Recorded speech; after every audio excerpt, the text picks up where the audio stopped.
this again. I think we're live now. Let me see. Yay, we're live! That's the Let's rumor anyway. go. We're live in living color. Get it? In All living right. color. That show was awesome. Oh yeah. Hello, everybody. Hi. It's Hello. Carla's here. Oh my gosh. I'm Carla Morrow, DragonLady. I've got with me Alan Hello. and Nathan. Hello. Alan beat me to the share again, you jerk. I did? Oh I man, think so. Did you not? I don't think I did. Okay. It's telling me that somebody's already shared it, which is fine. Oh, Hooray! Thanks for sharing. thanks for sharing, everybody. Woohoo. Hooray! Feed. All right. Carla, what are you working on tonight? I'm working on a leopard, a A mystical leopard. space leopard. Woo! Mystical space leopard. I'm working on a D&D D&D commission. Digital D&D commission right here. The Paladin. Which looks really cool, by the way. Thank you. Thank you. I like it a lot. And Nathan, what are you working on?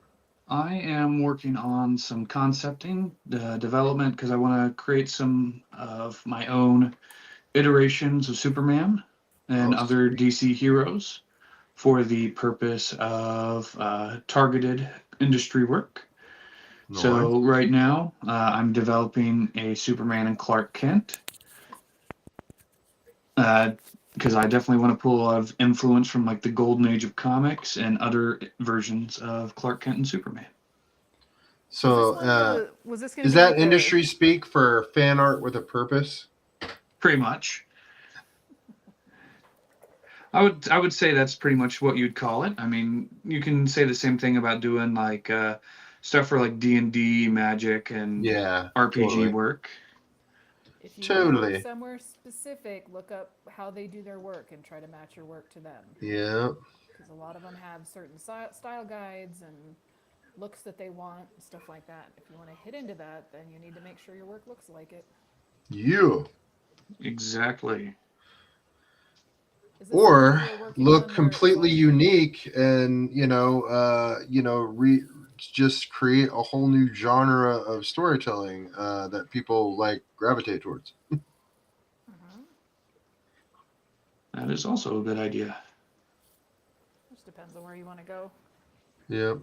It's not following the fan art route can be difficult as well, Right. especially if you're doing shows and stuff. Like that was kind of one of the reasons I got out of conventions was I couldn't pull it out because I wasn't in gaming and I didn't do fan art. Not that I have a problem with fan art, it just was never. I have too many of my own ideas, so I never got into fan art. Yeah. Some originality. Some originality. Yeah, definitely. And, that's something I feel like is very difficult when looking at a convention space.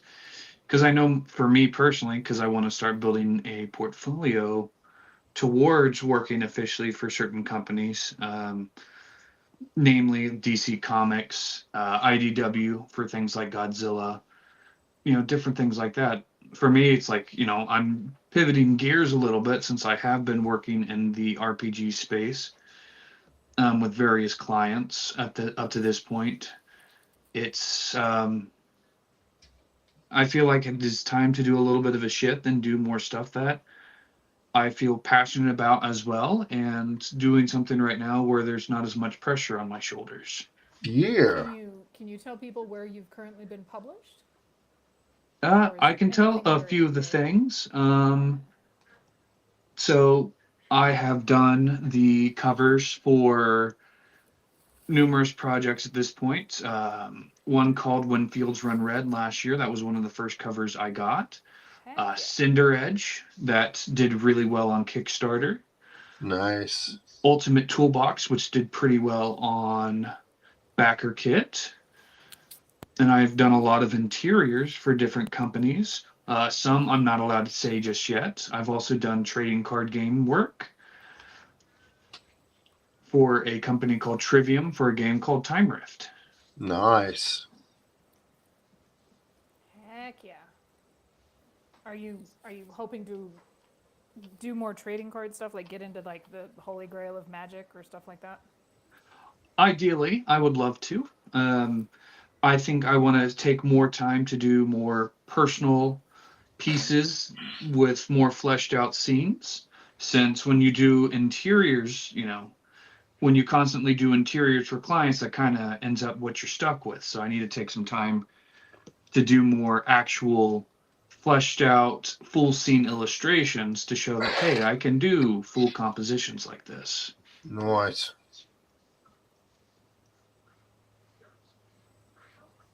And you said these particular pieces were for your portfolio specifically, yeah, yeah? Pretty much, yes. Yeah. So right now I'm working on something that I want as personal work, showing my own personal voice as an illustrator and artist, and using that to get myself work, showing something different than what's already existing. For me, a lot of my influence comes from, I mentioned the golden age of comics with Superman and stuff, but for me, one of my biggest influences has been the golden age of illustration, looking at illustrators like N.C. Wyeth, Howard Pyle, Norman Rockwell, and a bunch of others like that. And Mm. I would love to bring that sort of approach to modern day illustration, be it fantasy, science fiction, or of course, comic books and A little superheroes. Line Decker, a little Loomis, a little. Absolutely. I'm a Loomis fan. I got a couple of his books. Oh yeah, that's awesome. Alan, you're wanting to get more into gaming too, right? Hmm. You're wanting to get more into gaming too, right? Yeah, I've been. I've actually had some work published through some different third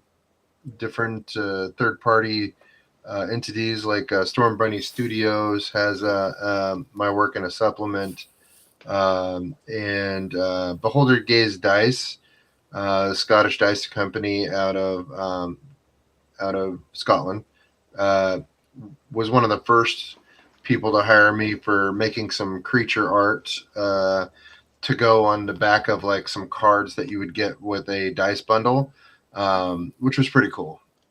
Um, I enjoyed that thoroughly and stuff, and I always enjoy when and I put some stock art stuff up on Drive Through RPG, and I always enjoy when I see my work get added to a publication or whatnot.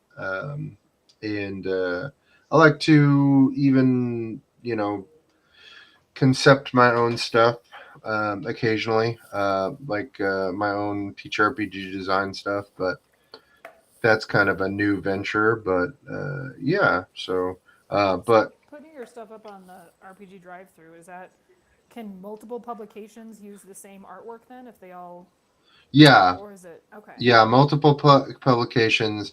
You're basically giving it a license, like a limited use license, away whenever, and their purchasing is an agreement to that license. So as soon as they purchase that, that means that they agree to adhere to what the limited use license means. So if they don't do it that way, then could be bad news bears. But It's it's interesting because I do licensing as well, and I do you um, you do big ball game licensing.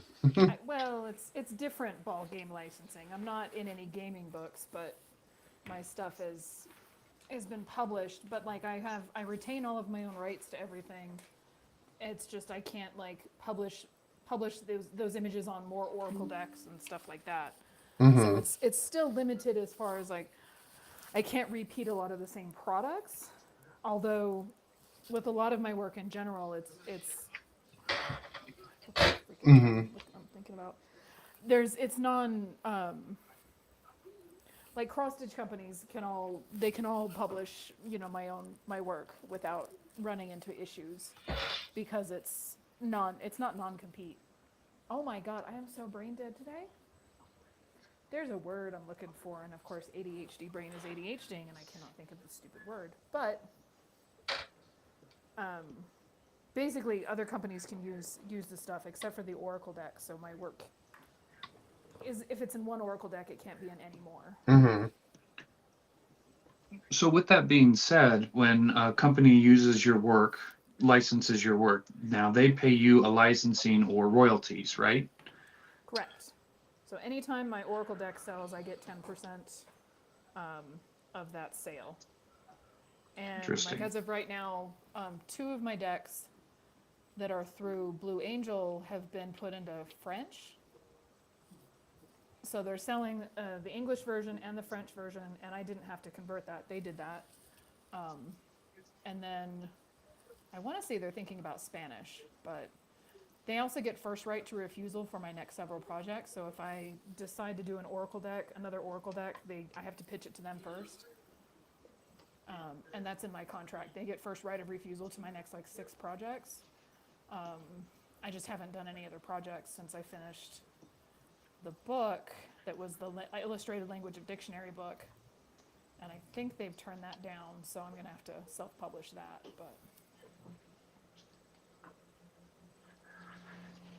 but my entire catalog is available for licensing, so.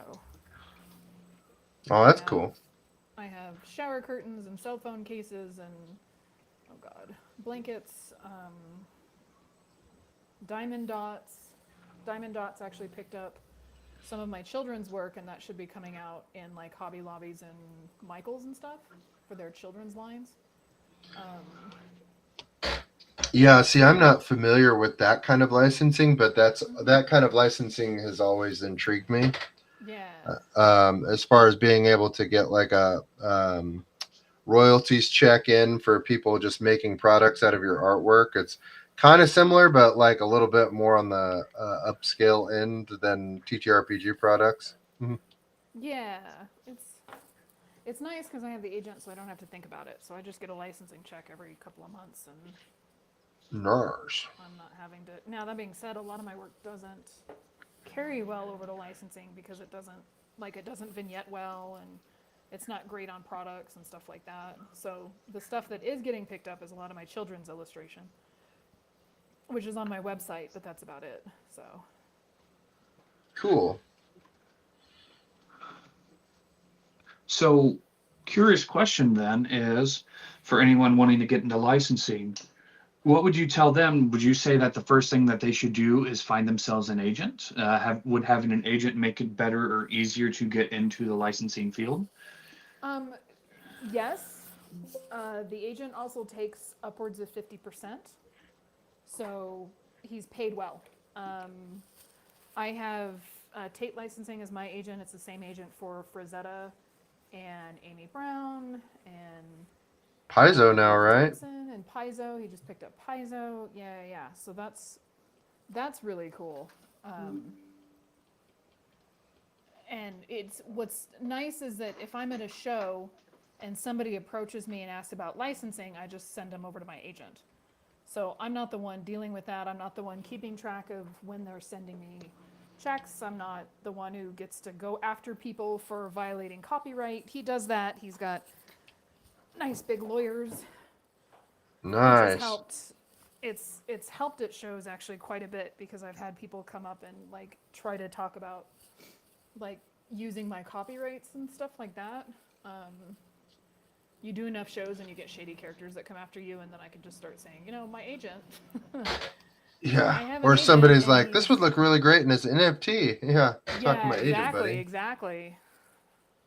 Talk to my Funnily enough, agent, I had buddy. official NFTs, and we were paid for actual NFTs instead of just some joker doing it on the internet. But I've been approached for like, somebody gets their first circuit cutter and wants to put my artwork on their stuff, and I think that's great that they have that, but I don't have the time or the energy to keep up with that kind of stuff, so I just send them to my agent. That's awesome. And there's several agencies around that do fantasy art. Like that's Tate Licensing. I think MLG is another one. There's a couple of them. If you're seriously looking for an agent, I would suggest going to like the licensing expo in Vegas, and my agent does that every year. And picking up cards and then contacting them after the licensing expo, because at the expo we don't have time to talk to you about your art. I'm sorry. We're there looking at other companies, but find some agencies that sound like they're more aligned with you and pick up their business cards, and then you can contact them afterwards.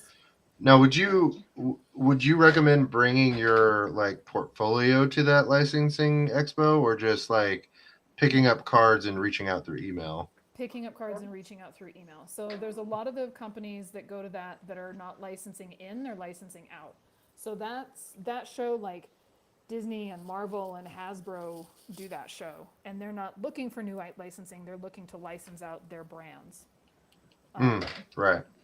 Like They're looking to see Disney- what products they can put it on. Exactly. And that's what we're doing too. Like, we're there to find companies to put our artwork on. So we're not looking to pull in people. And that's just, I mean, we're always booked. Like, from the moment the show is from like 9 to 6, and we have meetings all day, every 30 minutes. And then on top of that, a lot of us, there's about 8 of us artists that go, and we're all booked up with meetings too. So I'm not only meeting with my agent on stuff, I have meetings on my own to meet with companies who are interested in my work.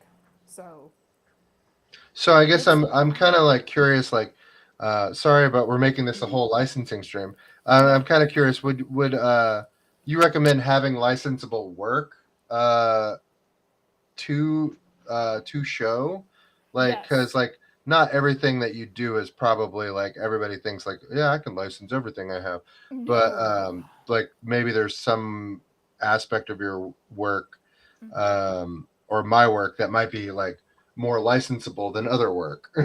Yeah, and studying like what's being licensed and what's being picked up, and how to like manipulate it, and doing like product demos. So when I'm at the show, I have a book, and it has other licensing in it, so companies can see a sample of what my work has been licensed on. Mm-hmm. And so it's got t-shirt designs, it's got mug designs, it's got blanket designs, and so on and so forth, so they can see how the work looks on various products. So having a portfolio that's geared towards product production Mm-hmm. is, if that's where you want to go, is a really good idea. And you want pieces that like are dynamic and look good on t-shirts, and are not, and have a wide gamut of color, and can be vignetted easily, and Mm-hmm. which is all stuff that I'm not great at, which is why my children's stuff is what's getting picked up as opposed to my big dragon work. And the children's stuff is made for licensing specifically. So, and puzzles, if you want to get into puzzles, that's a whole other can of worms that I haven't quite figured out yet, even though I've got a few puzzles out. I haven't quite broken that What's code. vignetting? I'm sorry. What's vignetting? So it's where you have a central image that stands out, as opposed to something The entire that's like, piece. yeah, exactly. So you want something that's going to be centered on the piece. So you want a dragonfly on a dream catcher in the center, and then maybe some designs around it, but something where it can be lifted out. Mm-hmm. And digital tends to be better. Like, they're avoiding, a lot of companies have it in their contract to not take AI work. So if you're working with AI, they want to know that, and they want to make sure that they're not using that work. So that's kind of cool. There's more and more companies that are taking a stance against AI. But it's like if you want to work for Blizzard, or you want to work for MT Magic the Gathering, you want to work for anyone, you want to curtail work towards those things. Mm-hmm. So if you want to do puzzles, you have to break the puzzle code. You have to understand what's going to make a good puzzle. You have to understand what's going to look good on a product or a t-shirt, or whatever. Cool. Lots of good insights into the licensing world. Thank you, Carla. Yeah. I like it a lot. An agent is always good. There's a lot of companies that won't talk directly to artists because we tend to be a flaky bunch and crazy. So Who there's. are you calling crazy? Who you Right? calling crazy? We're just emotionally attached to our own work Oh, in Well, 100%. ways. like what? I only get this much money? What the? Yeah. And then you got to share it with an agent? What? It doesn't, What? my agent works his ass off and he's represents like 50 artists. Yeah, like, isn't it like, yeah, but an agent becomes like, at that point, it's like, it becomes his job to market your work at that Oh point. yeah. Like, Absolutely. That's why I don't mind like the cut that he takes because it's not something I have to think it's about. it's basically doing all the crap work we don't ever want to do. Yeah, well he's the one that gets rejected. So you're going to be rejected 99% of the time. Right. It's like, you always hear with writing books, I was rejected 57 times before I got a yes, or before my manuscript was even looked at. And he's the one that like takes the brunt of that. And no just means no right now. So he's also the one that remembers in 6 months to re-email a company and say, hey, you said no at the time, but we've got new art that might look great on this other product you're working on. He keeps that email list fresh, doesn't he? He does. He does. And like we're constantly I like being helpful to him. So if I'm at like a toy store, I'm taking pictures of the brands of the toys thinking that, hey, this might be a good thing that I could pitch my artwork to and then Mm-hmm. sending it to him. So Yeah, that makes total sense. Yeah, because I was about to ask about that, how someone, well, I mean, it applies to multiple fields, of course, but like how someone can do their research by being like, oh, this is what's coming out from this company, or like, like taking a look at what companies make. Like a great example is like I like going into bookstores, comic book shops, even looking out the book section in Walmart to see what covers are coming out right now and applying that to what I do and trying to apply that knowledge. absolutely. Again, it goes back to that whole make the art that you want for the market you're targeting. You Totally. know, Mm-hmm. if you want covers, then there's a particular like there's compositions that need to be worked out in order for cover work or puzzle work or card artwork. There's just Nice. certain things that work at certain scales, and you kind of got to try to fit within that. Book covers, you have to make sure you can get the text in, and but I've done like toy design, I've done plush design, I've done a lot of that other stuff too. So Oh yes, that particular thing about text, that's something I especially go over with my students. nice.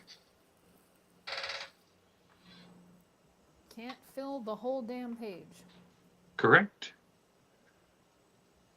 So when you're doing a portfolio piece for like book covers specifically, do you have them add text in so they can show that they Oh, can work around text?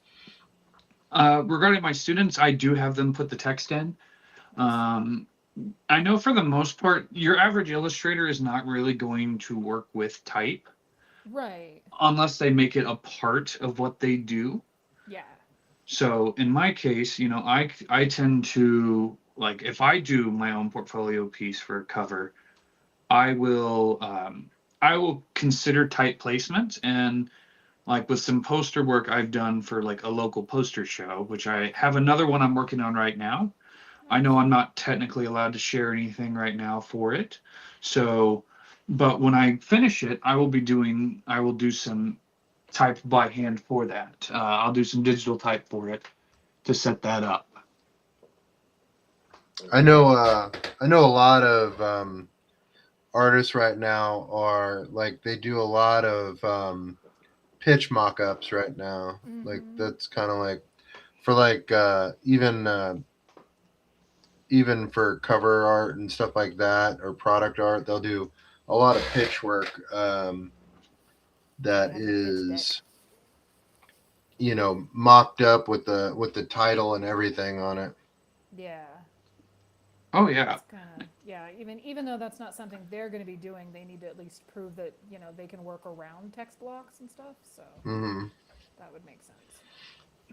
Well, and it's easier like to do the like to do the work for them if you take the guesswork out of what will look good for Yeah. somebody who's going to eventually like they're like, yeah, this is a no-brainer, this is going to look great on a product. Right, right. Absolutely. definitely. Yeah, and it's important because in many cases the type might already be drafted up, so you can kind of just Hmm. copy and paste the type in sometimes, depending on the scenario, to see how it looks around the type. Um, so that makes things nice too to be able to have that possibility available to see. Yeah, definitely. Hey, Renee. Sorry. Do we have somebody in the chat? Renee is saying hello. Hello. It may have been a little while ago. I missed chat, but Yeah, it's supposed I to think come I up was on the got cut on stream, but another I don't stream. think it is. Oh, you click a message to have it picked out. Yeah, that's not gonna work. We're still figuring out Restream, y'all. So We're still learning how to drive the car. right. Oh geez. Yeah, I feel that one. Yeah, because I was messaging you guys earlier, being like, I don't know what to do. We gotcha. We Help gotcha. me. We're not gonna make you look like a total fool. Just a little fool. We'll figure it Yeah. out. We'll figure it out. So I finally started posting on Substack. Nice, I Oh, saw that. Did you share? Not yet. I haven't been on. I've been at work all day, Hurt. I and then I am had to lay down not. for a little bit. That is a deep emotional wound. I share your shit. She's guilting me. You're goddamn Skippy. I'm guilting you. I'm a guilty that too, mother. Alan. That too. A2, Alan. Did you Exactly. did you start a you already have your newsletter built through your website though. You're not gonna probably redo the car on that, are you? No. What I'm gonna do is when I send out an email, I'll cross it over to Substack. Oh, nice. So it'll just be, yeah. And then I'll do like the notes, I guess, or the little posts. Yeah, the notes are the what I primarily use, but like the publications, when you add a publication, that's how you like add your newsletter. Right. And that sets up a whole new kind of like nicer page than the notes profile, and then Yeah. that really you can add that looks more like an actual kind of like blog. Okay. Yeah, um, I did set up the newsletter today because I sent out an email to my email list, and I got some more Twitch and YouTube subs, which is pretty cool.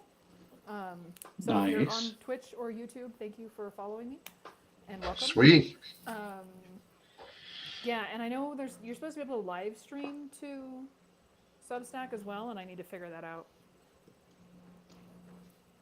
Yeah. And we're I figuring definitely it want to out as start we figuring go. that stuff out too.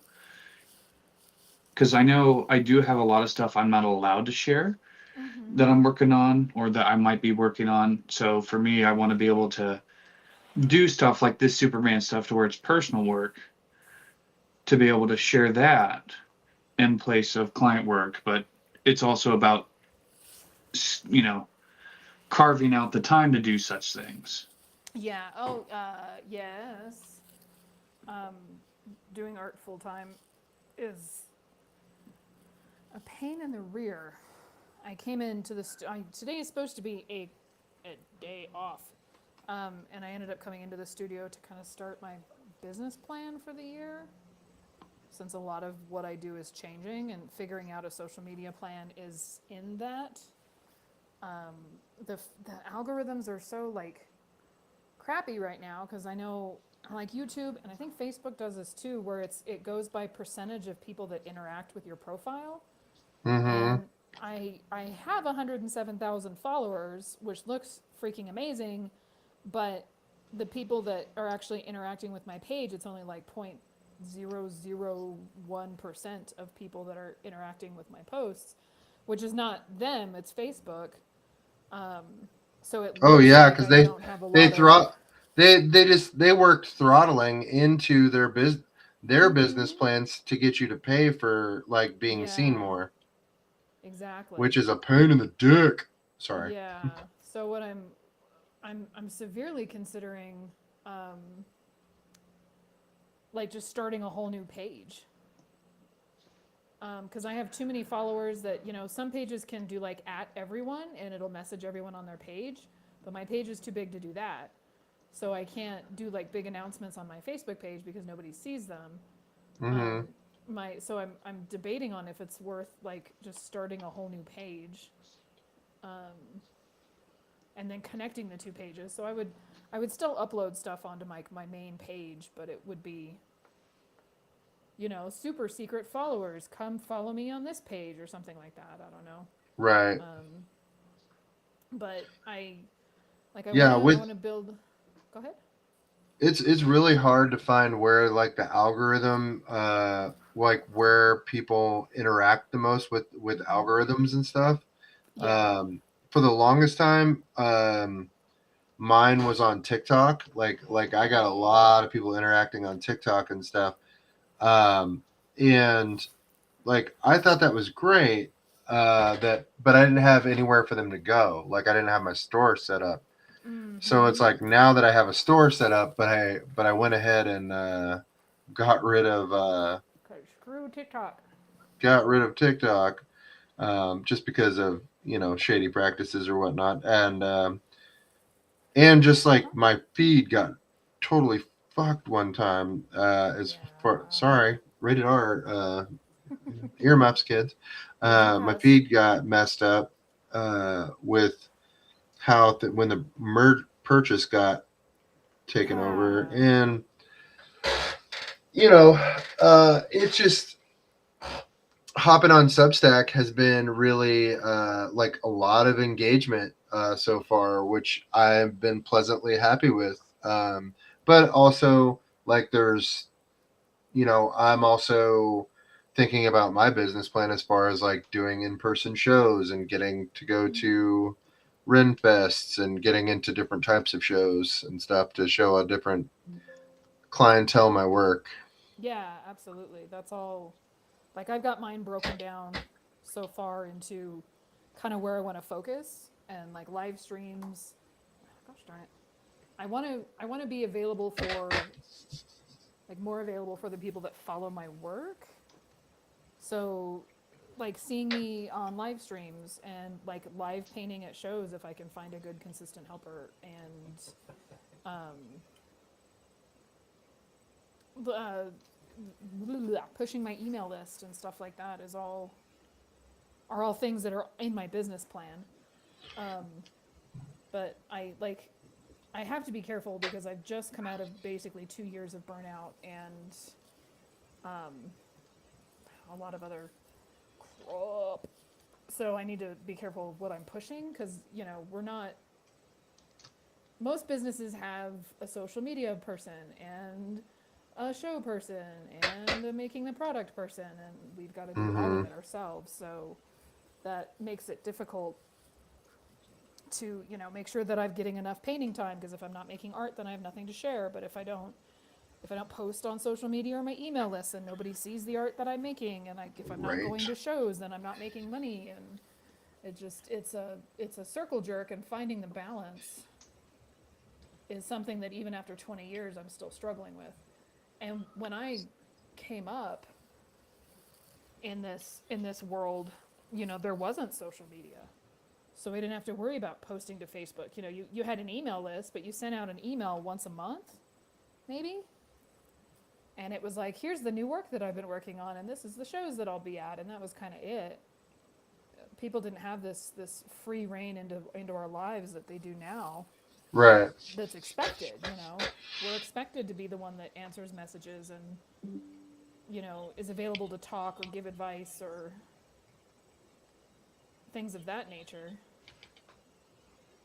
Totally. Yeah. because I know, like, being part of the generation that's been inundated with social media, I can't really bring myself to interact with it as much as I probably should to build a following. Yeah. Well, and like me, I've done this 20 years to have built and lost a following multiple times over. You know, I've lost email lists before, and I've lost, you know, the Facebook engagement, and I've lost the Instagram engagement, and so it seems like every 3 or 4 years we've got to start from square one again. Yeah, because And it's the algorithm, either they mess with the algorithm, or the it just like reprioritizes the feed, or you just, there's so many people that start coming on and start they start prioritizing like short form content, like really killed just like I hate flat short-form content. like 2D pieces, like, just you can't just show a picture on Instagram anymore and it just go viral. It's got to be a curated professional video with Yeah.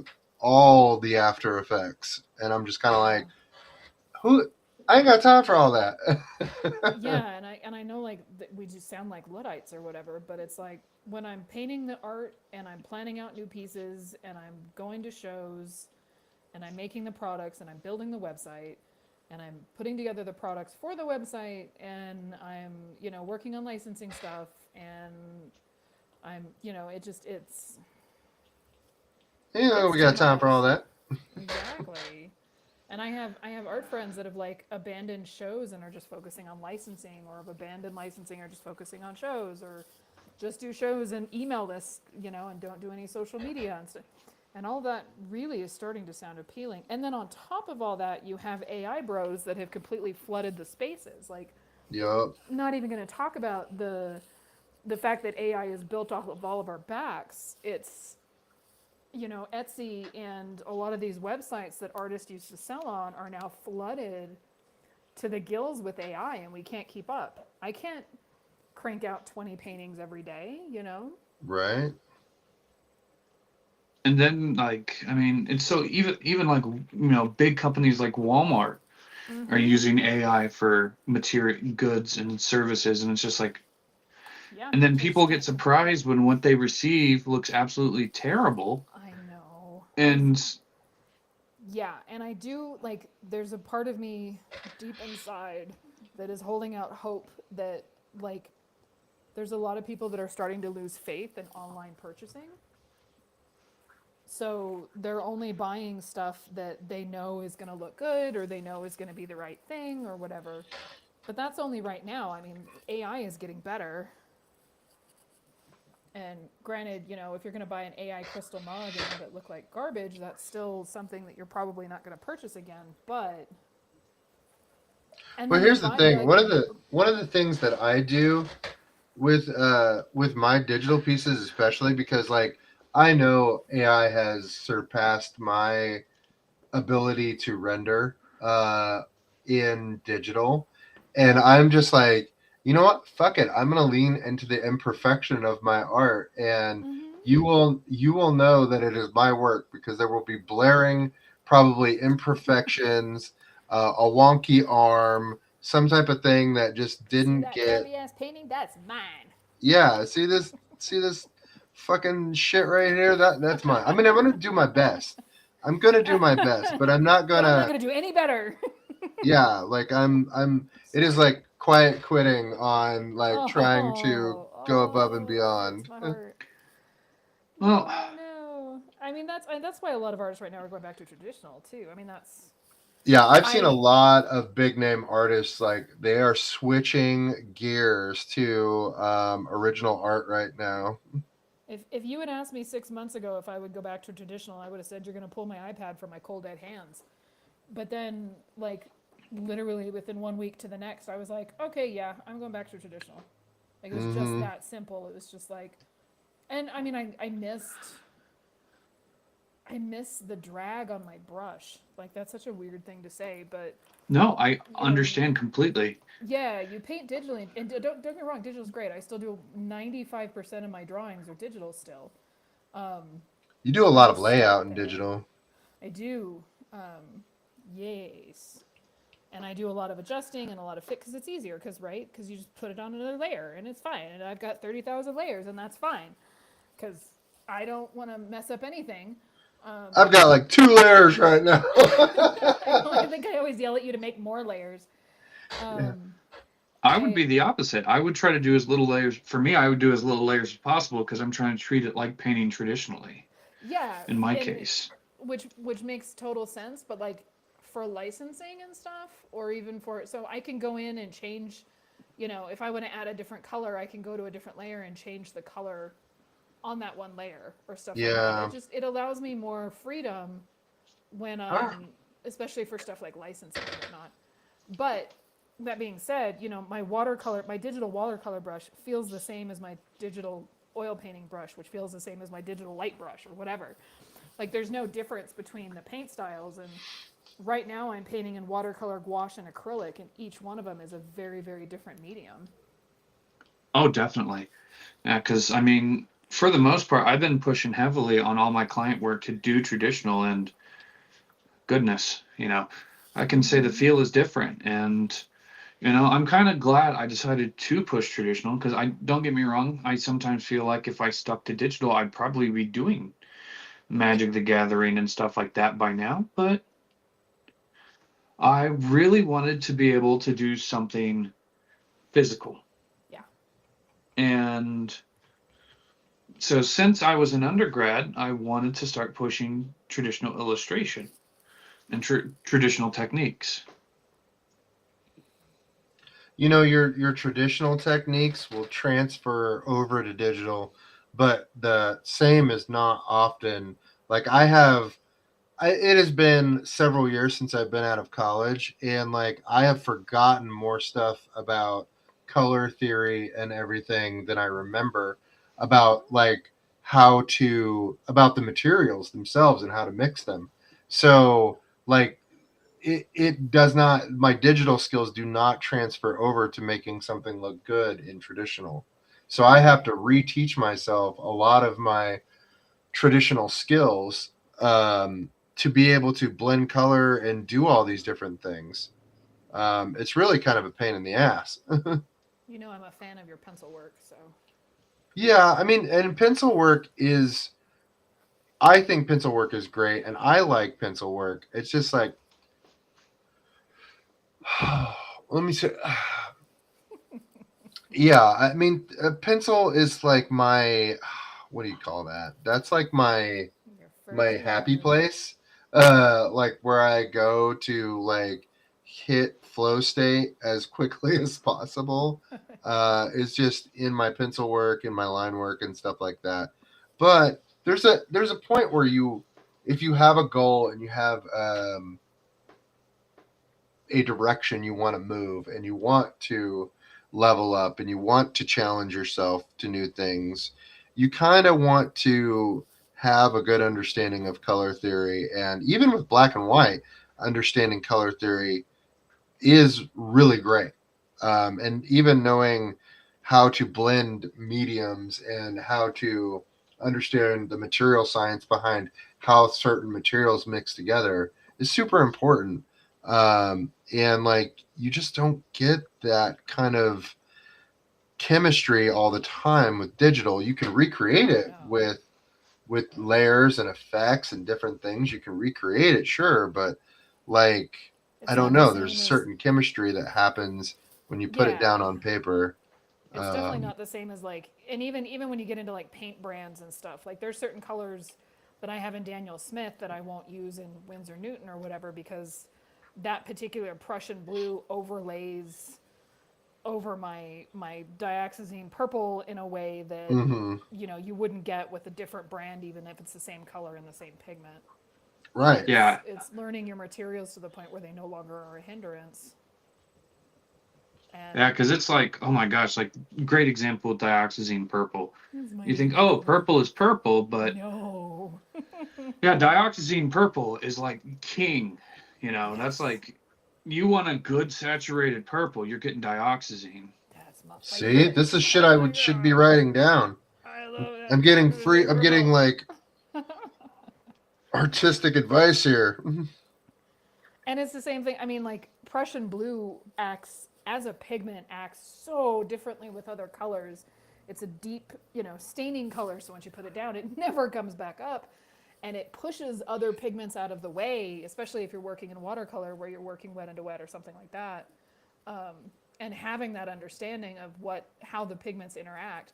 And that's just a practice thing. I mean, that's just to sit down and do the fucking work. Like there's no other way to get around that knowledge.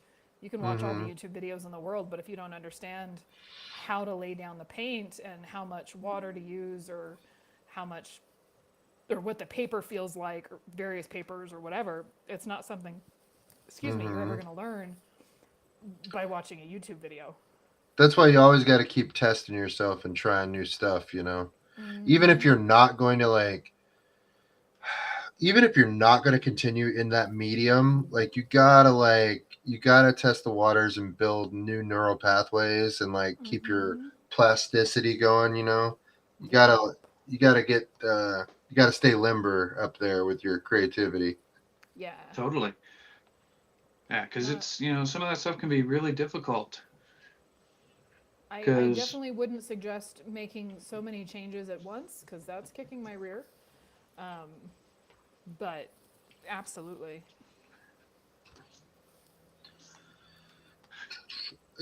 And something that I find even more invaluable as I get a little bit as we go into uncertain futures with art and everything and social, having a core group of artists like the one that we've kind of built on Summer House Discord and our little group here, we are having somebody to bounce ideas off of who thinks professionally, who thinks seriously about art, even if they're making cartoon shit, somebody who thinks about this stuff seriously and thinks about this isn't just for fun. We whether or not you're selling it or not, this is our life path that we've chosen. I don't know about you guys, but I would probably do this even if I wasn't getting paid. Yeah. Oh, I don't have a choice. This would be my Same here. This is my addiction and my drug of choice. It always has been. This is the tie me down and hold me over the fire, arguing with the painting at 3:00 in the morning when I'm already in bed and it's going, we need to be worked on, and I'm going, no, we don't, and it goes, yes, and I get my ass out of bed because the muses are bastard mistresses. But being able to count on somebody's that you trust opinion about something, hey, what would make this work better? What would make this look better? And not have that person be AI, and will give you and not just give you a sugar-coated answer like AI would, is I think it's invaluable, and I think more people don't recognize that value. Yeah. Well, I know people who will have AI self-critique them and do things and so here, they're giving their work to the algorithm and they're asking for AI's advice? Right. And asking for the AI's advice on how they think that how to, and I'm just kind of the AI doesn't know your goals. The right. goal of a piece for a Magic the Gathering card versus a goal of the piece for a cover versus the goal of the piece for a personal work, those are all very different goals. And right. The painting, the picture that's going to be made for your Magic the Gathering is not going to be, you can have all the same elements, but the composition is going to be different, the color tone is going to be different. And it's not going to know those things. Well, and it's some of it's articulation, right? Some people think that AI can articulate better what people are trying to say better than the average person. They think that for some reason they see AI as an expert in its field because it can look at 10 different websites at one time and say things in a manner that sound articulate but really aren't saying, Yeah, yeah. too much at all times. Well, and there's a mental Right. shift when you decide to go professional too. That the way you talk, your language is going to change. The way your thinking pattern is going to change, and things like that. Your goals are going to change. Right. Even if you're not looking at getting paid, it's that mental issue of I would like to go professional at this that changes the way that you're thinking. I mean, I get critiques from friends. Alan, I get critiques from you all the time. Um, but I'm not going to go to somebody who's not on some kind of a professional level and ask them to critique my work. And it's an understanding thing. It's, what, again, the goals, what goals I'm trying to get to with a particular painting as opposed to, somebody on my email list or Joe Schmo off the street or whatever. Right. They're not going to know what my goals for the piece are or things like that. So. Right. Well, and just be able to look at an image with a discerning eye, even without the knowledge of intention. Right. Like taking intention out of it and looking at a piece and knowing, like, well, this is being drawn to this side of the page. This isn't Right. balanced. This What is good picture making looks like. right. Even looking at something with a discerning eye without the ego stroking, I think is invaluable too. Are you saying you stroke my ego? I mean, no, no. When I look at a piece, I try to objectively look at it, and Yeah, think about yeah. how I would improve it if it was my piece. I was gonna say So if you're wanting to ego stroke me, I think that's something you need to work on. womp womp womp womp womp I Oh, don't feel like you're jeez. ego stroking me, is what I'm saying. womp womp. I'm gonna critique you on your ego stroking, and it's bad. Great. How do you feel after that critique? We're gonna rate the critiques now. Why do you think I still pay my therapist? Jeez. Do you critique your therapist like No, after the I go to session? her Like, after y'all critique my I just stuff. don't think that you listen that well. I think you kind of got a 3. No, And you because Alan hurt you my kind of need to feelings keep a today. 5 rating here, I showed therapist. Alan my work, and he said it sucked. Oh shit! I don't think I've ever looked at an artist's work and ever told them that it sucks. No, Ever. I don't think so. Well, I don't know if you have in the past, but I don't feel that way with you when it comes to my work. Yeah, I But don't you're think I've also not my mommy. You can't hurt me. I don't think I've ever looked at a work and said that this sucks. Sometimes I will look at somebody and I'm like, what was your overall intention going into this? What was your goal for this piece? Yeah, what was your goal? What was your okay? What was your goal trying to get this done? All right. Absolutely, yeah. Do you have a NDA type group for that kind of thing, Nathan? Like other than Alan and I? I think And Not maybe really. I mean, yes and no. Okay. Just because it's one of those things where it's like I'm not sure if I say something, I don't want to get myself or someone in trouble. Oh no. You can keep it as a yes or no answer. It doesn't have to be detailed. kind of. Sort You of. can just Yes. say, Let's leave it there. I have an alpha reading group, and that's good enough. Yeah. Cool. We can just leave it at that. Perfect.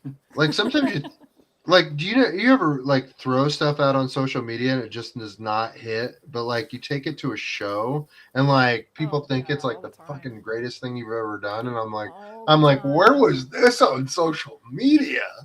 Or I don't think it's very good, and I take it to a show, but it sells out in the first hour. Yeah, that's happened a lot. Oh wow. That cherry blossom piece Yeah. with the dragon sitting on the river's edge and the cherry blossom. I Yeah. finished it and I hated that piece. I stuck it in a drawer for 6 months. I was like, this is the dumbest piece I've ever painted. I'm never painting again. I know. Right. It's like I'm instantly divorced from some of my pieces. I'm like, was an we've broken experience, up now. Like I don't want to talk to you again. Yeah, I Oh finally yeah, was that's a like, huge mood. I was finally like, okay, fine. I painted this piece. It needs to make some money. I'll take it to a show. And I took like 3 prints of the various sizes to a show, and I sold out in the first 2 hours. And that's been 10 years, and that still is my best selling piece of all time.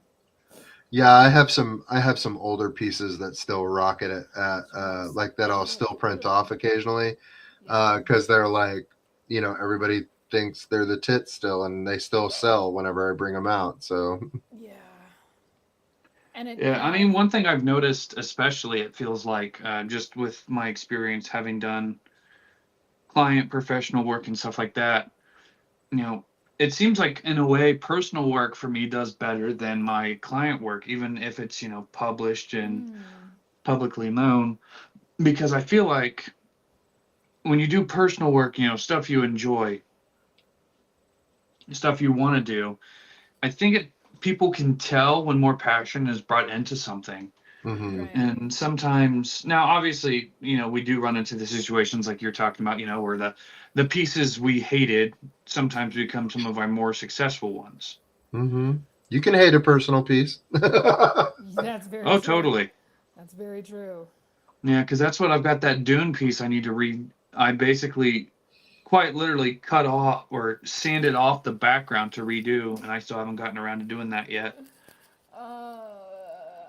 I have trashed paintings before. I have gotten halfway through it and went, "This is not working," and I have trashed it. This is not working out.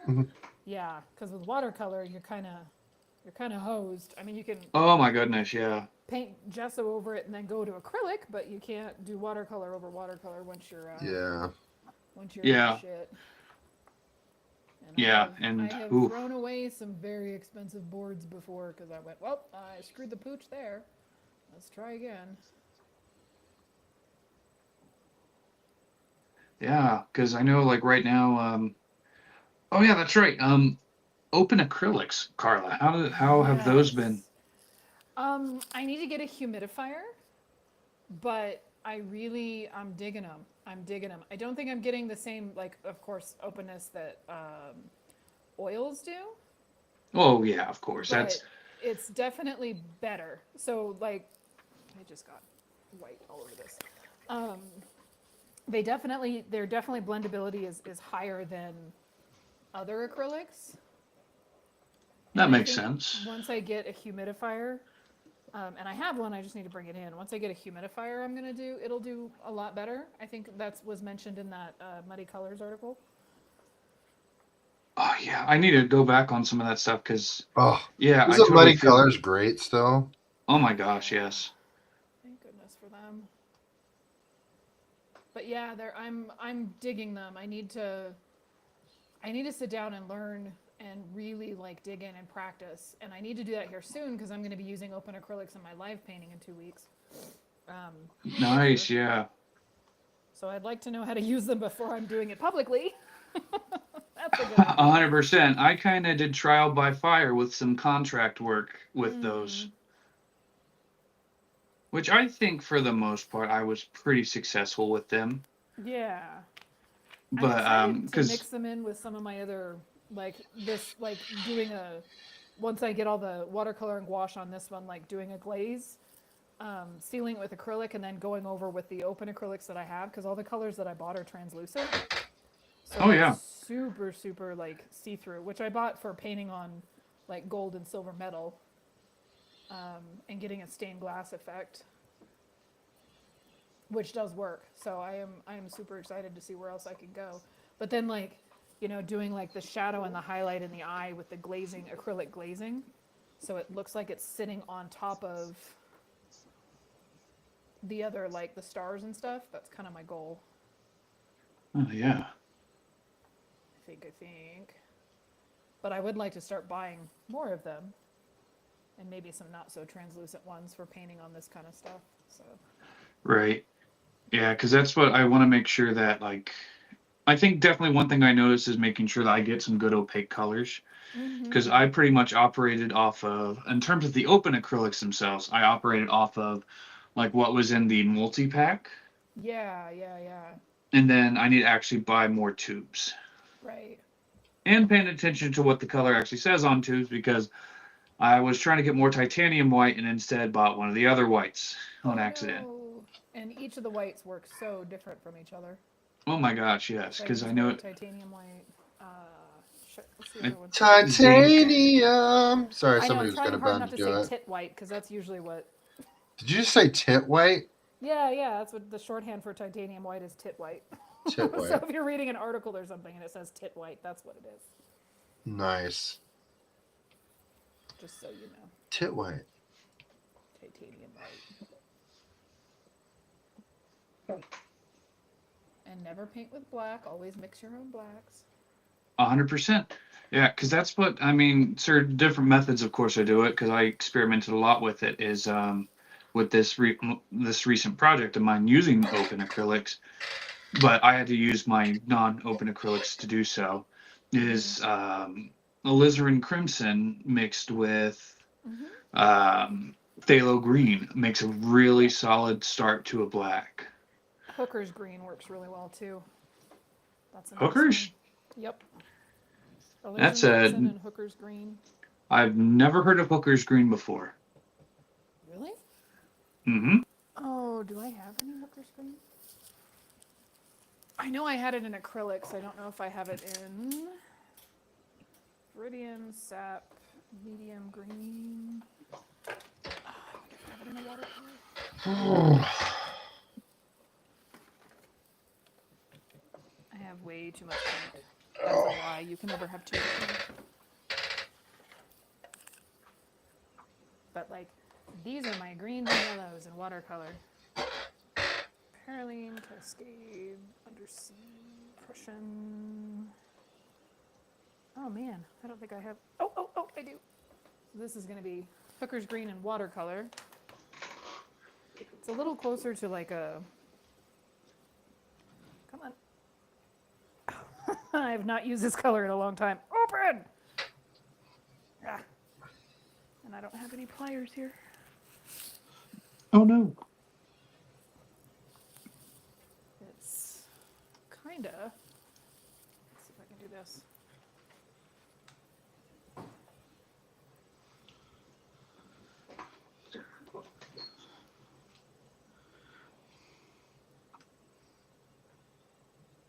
This is really light because I'm taking what's on the edge of it. Not that you can even see that, but that's, Yeah, I can see it pretty well. Yeah. Yeah, that's. Oh, I'm nice. coming around to take a look. Looks like almost like a mossy, dark mossy color. Yeah, it's a very natural looking green, but it's one of my favorites. I like it. But yeah, I like Hooker's green. It's, in the watercolor, it's a little light, but. Yeah. But yeah, I also, like Prussian to like warm it up or whatever to cool it down. I'll add some Prussian blue, or I'll do like burnt umber and that dioxazine purple. That's a really good one. Oh yeah. So it depends on what undertones you want. So good. But that's like number one tip in color theory is never add black to a color to get a shadow color. Correct. That'll kill your color. Yeah, because I'm actually about to do some color theory lectures. Just because I'm trying to get my students to understand color theory more, so I'm doing some lectures I did for my freshman class I taught. Because it's like I have all these students that like know next to nothing about color theory. So it's just like, okay, we need to go back to some basics on some things so we can really get you guys to understand. Mm-hmm. Dude, I wish I could be a fly on the wall in your class. Well, I mean, if need be, I'll share you guys those PowerPoints I made. Oh, You're awesome. Because, like one of the big things, of course, is talk to my students, like, hey, I've got let's James look at- Gurney's Color and Light over there. I just need to like go through and actually do some of the practices.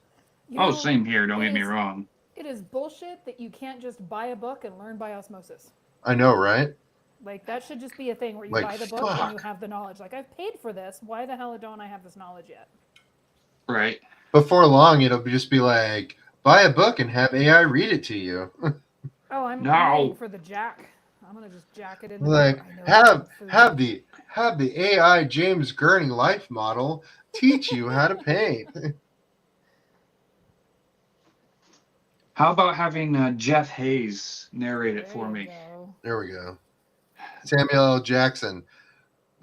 Mix blue, motherfucker! Mix blue! Oh, geez.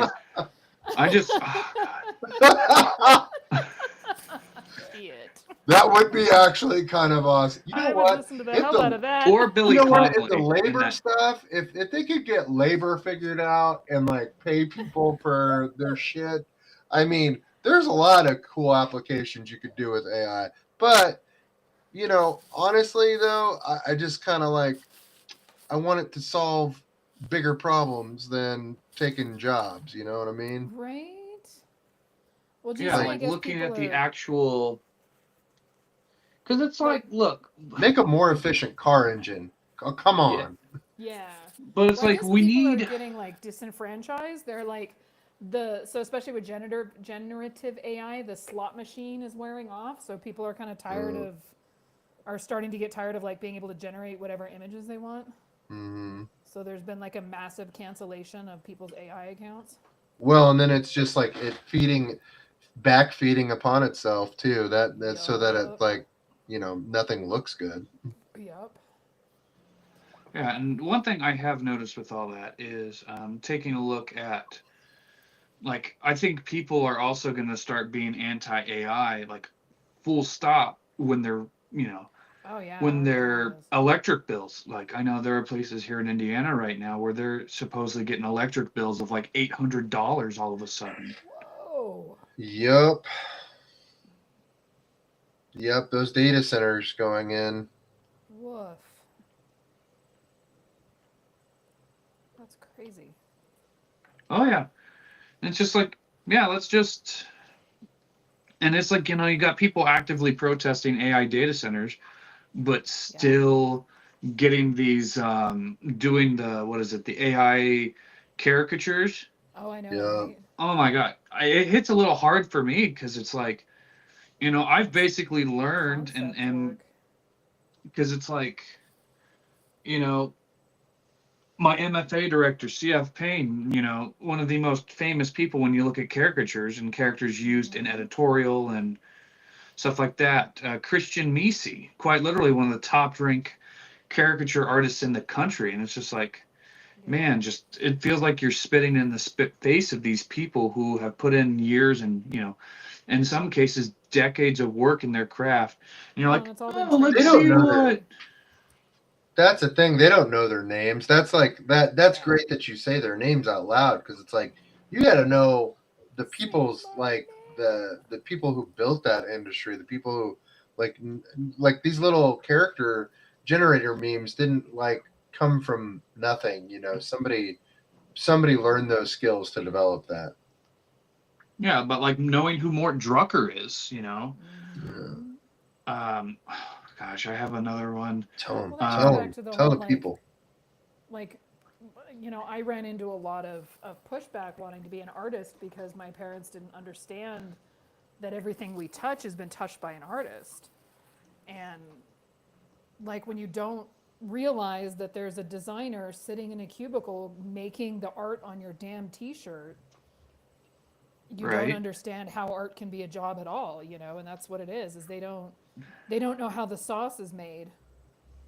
Totally. And so why bother, standing up for the people that make the sauce when they don't understand that that's how it's Yo. made. And like, generative AI content is a pretty big issue right now in the TTRPG communities, Mm-hmm. which is, I won't lie, that kind of factor is definitely like part of why I might want to step away from RPGs in general, because it's like you've got this fan base that's like, oh, I'll just generate it because it's like I don't want to pay an artist this much money, because I Yeah. remember seeing someone comment, well, I don't need to be somebody's welfare system. And it's Yeah, like, you're gatekeeping by making it that I have to pay an artist Yeah. in order to do this. I have a game idea. I don't want to pay an artist. Right. yeah, and I will say I've gotten a couple of people that were interested in having me make some avatars for them, digital Oh, avatars. cool. I got to finish that one up, but like actually I can show you. I think it's not finished yet, but this one right here, friend of mine, she wanted a That's really good an work. avatar done of her. I just got to get it finished up, but yeah, I'm They're impressed. she's really into board games and iced coffees, and she's a journalist and stuff. So, and she's got a little dog. So like I tried to add like things about her into the piece, and stuff. So yeah, I need to go back and finish that up. I am impressed.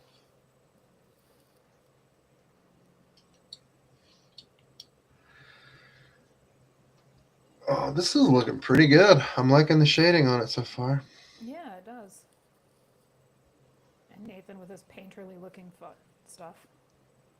Yeah, I'm trying to get that actual painted feel to this because it's like I know that when I paint it traditionally, I'm gonna have a lot of visible brush strokes on things. So it's like I got to make sure that that comes through really well. I think you're hitting it. Oh, dude, that's looking sick. Right? That's awesome, and I love that it's like in the classic golden era style. Yeah, your color palette hits it really well for sure. Yeah, because I mean, obviously, I've been, having been to the Rockwell Museum, like, Looks like I Ma Kent just stitched that's that. exactly the idea. So like that's my idea behind the suit design is that line that is, Tyler Hoechlin's Superman used it in the Superman and Lois show. It's that Mhm. line, the thanks, my mom made it.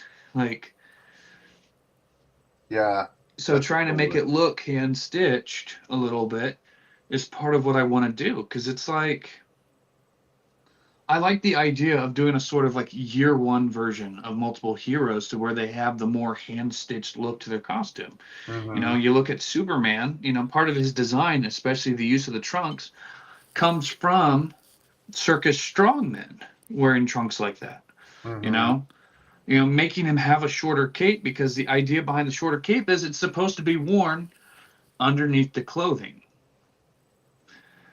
So giving him baggier clothing, and it's like I still want to kind of make this look like maybe this could still take place in modern day, as definitely when I do the illustrations, but just to show that kind of concept of how, because I almost feel like having this bright blue, colorful, because it's like, don't get me wrong, I absolutely adore the James Gunn movie, the James Gunn Superman movie, but it's like, I wish to have more of that because it's like you get to see it like the hinted at with like at least the Batman design in the Creature Commando series, that more comic book look, and it's like it's getting there, but like it still has a lot of that sort of influence you see from. Yeah, I'm getting some Grant Morrison vibes with this a little bit. Oh yeah, totally. I mean, don't get me wrong, I'm definitely considering like the Grant Morrison All-Star Superman, Superman for All Seasons, a little Yeah, bit of Birthright in there, because yeah. I mean, There's it's like a perfect combination of those. Like it's nice, but then it's got like the really like the musculature and stuff like that's really good. I like it a lot. yeah, and certainly part of what I'd like to do with Clark, at least with this, is making sure that like, because like he's still like a big beefy guy, but like giving him that slouch and everything, and it's like, he is, in fact, a Yeah. corn-fed country boy. He looks a little like he could be like a almost like a fit King of the Hill kind of character. You know, he's like, oh, I got better go save the world now. Exactly. Which that's what like I was talking with a colleague that I teach with, like I would love to see in the next Superman movie because you know I know they're probably going to keep his suit because it's like you already have this like upgraded version of a suit that he has, a Kryptonian suit. But like I would love to see him have a homemade suit, a Ma Kent suit. Because Yeah, I just because it's like you almost get that feel with like the Donner slash Reeve Superman, but it's still like you can yeah, still clearly tell like they kind of really indicate that that suit was crafted by Jor-El's Fortress stuff, and it's just like yeah. They made it hip for the modern era. Yeah, yeah, and it's like I don't necessarily like, one of the big complaints people did have with this James Gunn suit is that it looks like an MCU tactical with like the lines and stuff on it, which I mean, you can definitely see the influence of the lines from like New 52 and stuff like that for sure. I But it's could like, see this being a golden age actual cover, dude. This is sweet. oh yeah, and that's what I definitely want to do. I have a lot of ideas and stuff I want to bring about because it's like, here's my entire reference board. I've Yeah. got my sketches where I was coming up with the idea, coming up with the face design, making him look young. But I'm not trying to make him look overly handsome, but like, Yeah. if I do a Batman Bruce Wayne, I got to make sure they have similar facial structure.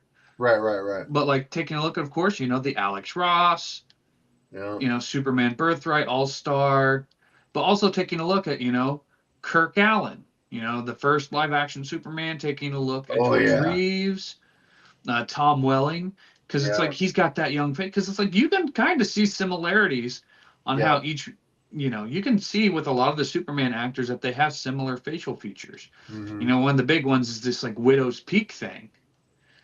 You see it especially with David Cornsweat's press tour stuff where he had his head, in a buzz cut, and you can see that widow's peak,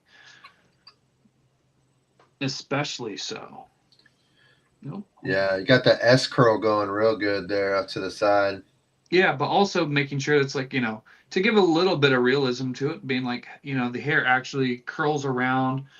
So where it's here, like you still see a little bit of that texture coming through, but it's a little more swept back, a little more maintained.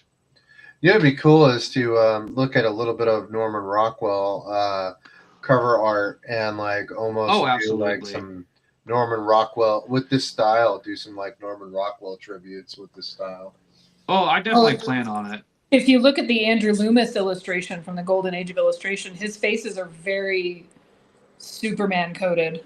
That Yeah. masculine, very chiseled. You know what would be even funny? Norman Rockwell's painting where the kid is running away and he's got his butt hanging out. It would be cool to have like Superman like mid changing into Clark Kent, but like something happening to where he's like his tie is getting a shirt getting stuck in like a telephone booth or something, and like big like almost like his butt showing or a little bit of stuff is showing. That would be Definitely, yeah. hilarious. Yeah, because it's like I really like the idea, and this is like when it comes to my fantasy work, which I wish the RPG companies would do more with, is that I like the idea of like the Rockwell kind of images where it's like that, not necessarily the American dream, but that kind of like daily life that Rockwell interpreted, and bringing that to the forefront because, sadly, I've been told that like my fantasy work doesn't necessarily lend itself towards D&D and Magic as well because it's not as gritty, it's not as edgy or intense. I think your Be- work would lend itself to lit RPG and cozy RPGs right now. Yeah, and I'd Yeah. actually be totally interested in that, but I just need to um, find out like who those publishers are and see what I can do Right. from there. Because it's like I'm actually recently got in contact with the guy who does the actual initial covers for Dungeon Crawler Carl books, Oh, Luciano Fleitas. So That's I awesome. actually chatted with him a little bit, but like, yeah, because like I'm surprised he isn't working with Wizards himself. Taking a look at his stuff with the intensity. But yeah, no, I'd love to do like cozy fantasy stuff because like that definitely falls in line with the kind of art I want to make. Because like I prefer that sort of thing because I think I like the idea of human interaction. I would love to And see your rendition of Dungeon Crawler Carl and some of those oh, characters. I'd love to at some point. I'd like to work with either Sound Booth Theater or whatever, the publisher. Like Mm, if they did, like, if they ever got around to doing end paper illustrations for the DCC series, I would totally be down for that. But, yeah.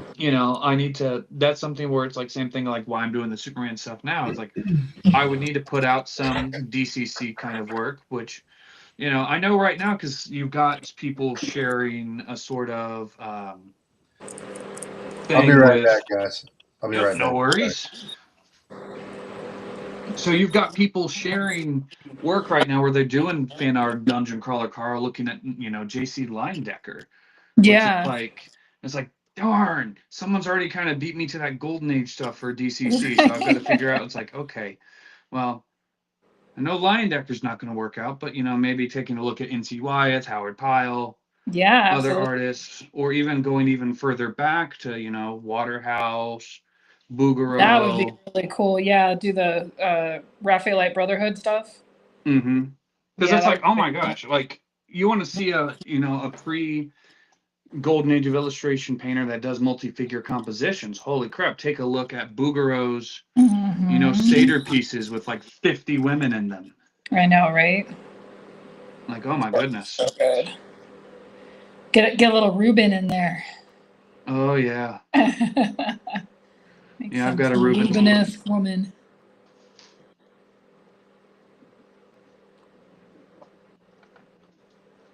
There's so many good artists, it's almost impossible to. Definitely. Shoot, I've got a list, Hold on, I actually Yeah. got a Pinterest board. Oh All no, right, I'm I back. was Sorry, provided a list of artists to look I got at. a bladder of a mighty field mouse, so. So yeah, because I've got this right here that Chris Payne Nice. provided me. So painterly realist. You've got Claude Monet, Edgar Degas, Winslow Homer, Sargent, Sorolla, Duveneck, Bloom, Edwin Austin Abbey, Pothast, Pyle, Frank Brangwyn, Wyeth, Dunn, Cornwell, Catherine Jones, Greg Manchester, Phil Hale, John Foster, and George Pratt. And then Did you have Pyle on there? Howard Pyle? Yeah. Yeah. Vermeer, Velasquez, Jacques-Louis David, Bernfield, Deutsch, Jean-Auguste, Dominique Ingres, Jean-Laurent Jerome, Bouguereau, Alma Tadema, Parrish. Tissot, Parrish, Gurney, Boris Artsibashev, Hamlin Baker, Boris Chilipan, Tim O'Brien. And, there's other artists that I think are really freaking cool, like Zdzisław Beksiński, which is just absolutely terrifying stuff to look at sometimes. And then, of course, Wayne Barlow. Oh my gosh, the list goes on and on. Wayne Barlow, yeah. There was a point in time, like I chose my books that I read in the bookstore based off of like knowing the cover artist, like Todd Lockwood's work. Oh yeah, Guaranteed I was absolutely. probably going to pick it up. What's that? The other guy who did the Wayland DeBlanc. Keith Parkinson. Keith Parkinson. Yeah, I've got one of his art books. It is fantastic. Okay. I've seen an original of Keith. Oh. So he did the very first cover of the Green Rider series, and I was able to see the original, and I literally stood in front of it and wept. Like I did not realize that was going to happen, and there were tears because it's just so like to see his actual brushstrokes, and this was after he died of cancer. Was just it was amazing. Yeah, because it's like, oh my God, if Parkinson was still alive today. Oh my God, no one could touch Michael Whelan. I love his work. Michael Whelan is amazing. Oh my God, yeah. Whelan's work is top notch. Yeah. And the fact that he does it with acrylics. I know, right? It's so not fair. It's like, screw you and your ability to work in acrylics. Like your acrylics look like oils. No, he has oil stuff, yes, but like, oh my gosh, you take a look at his acrylics and it's just like, there's no difference. Yeah. It's like, shut the front door. Yeah, and then of course you take a look at people doing crazy stuff with acrylics nowadays, like Sarah Finnegan and Jesper Eijing. Yeah. There's a or Elding. Yeah.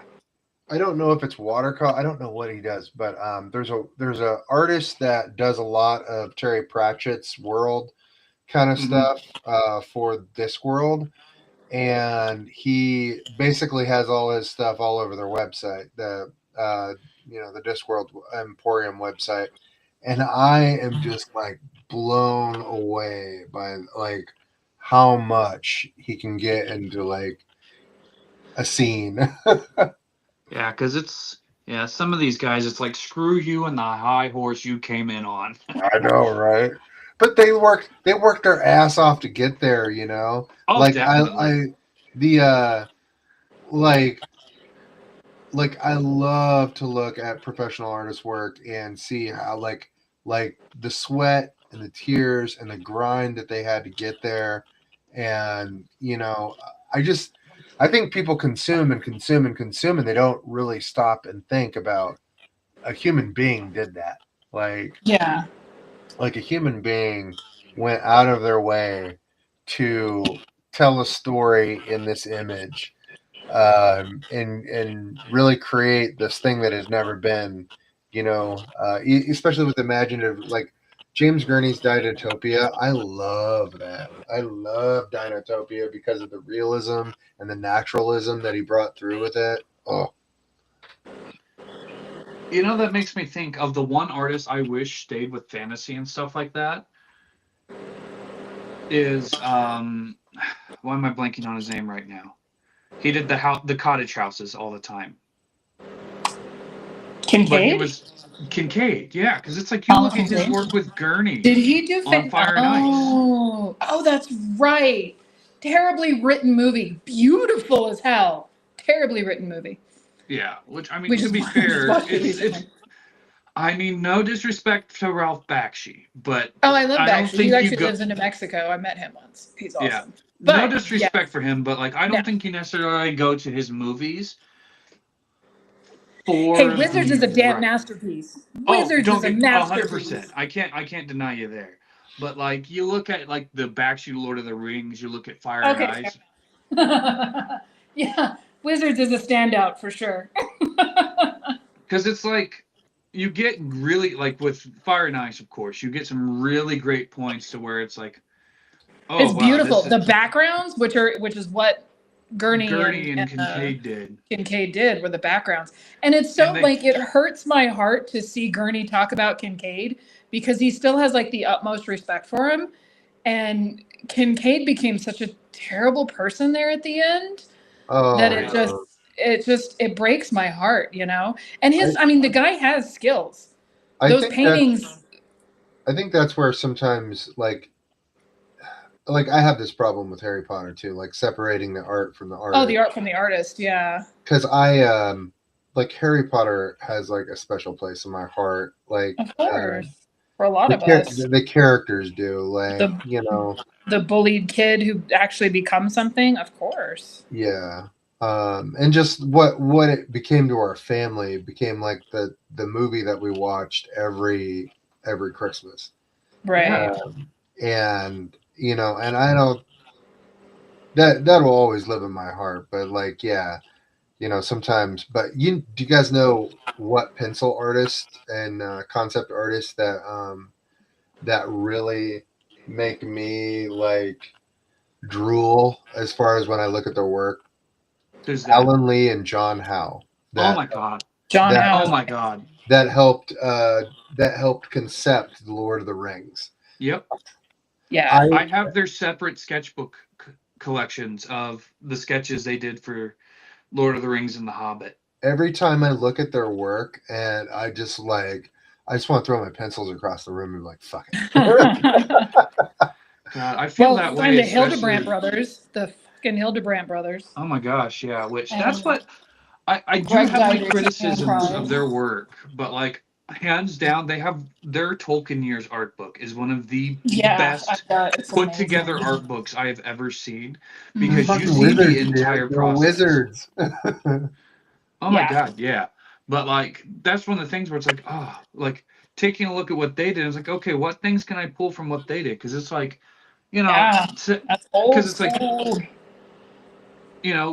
my only real issue with them is, with a lot of my favorites, to be honest, it's like where there's like, I wish they added I wish they didn't just stick to only the reference, pulling from that reference from, because it's like there's some other artists I love and like that got me into fantasy. I was like, I can see where it's a bit posed here, where it feels less lively, and that's where like when people talk about Frazetta, being the best, it's because it's like he may not be 100% accurate with what he's doing, but it's so believable that the quote unquote inaccuracies don't matter. Yeah. Well, and Frazetta was, I mean, he was the first one doing stuff like that. So it's almost like, you know, granted, he's not, I think you have artists that have surpassed him on a skill level, but there's definitely a nostalgia kind of feeling for Frazetta's work. And the way he did things like clustering his shadows together and his compositions, I mean, that was the first time anybody was doing a lot of fantasy and that kind of gritty, dark kind of, you know, and he popped. He kind of brought some like, he almost brought like some Rembrandt energy to fantasy work.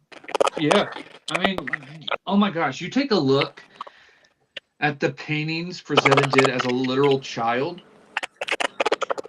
Yeah, He was literally like a full-on professional painter as a child, and it's like, yeah, I don't think I could ever see someone who teaches painting classes in an art school be a better painter than what Frazetta was as a literal child. right. Because when I went to the Frazetta Museum taking a look at those paintings, because they currently they're putting together a rule now. Oh goodness. Is there a bunch of feedback? Yeah, I think I had to plug my phone in. Oh, yeah. And I'll switch back over to feedback loop. Sorry.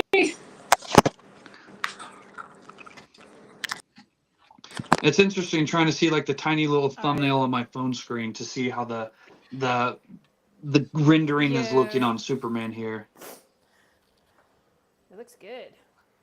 Sorry, my phone dropped down to like 9%, and if I drop out, I think it might kick everybody off. So I had to plug myself in for a few minutes. Yeah, I knew in advance just keeping it plugged in the entire time. Well, we normally only go an hour too. We've been over like oh yeah, almost an hour and a half. We've been having some good conversation though. Oh, definitely.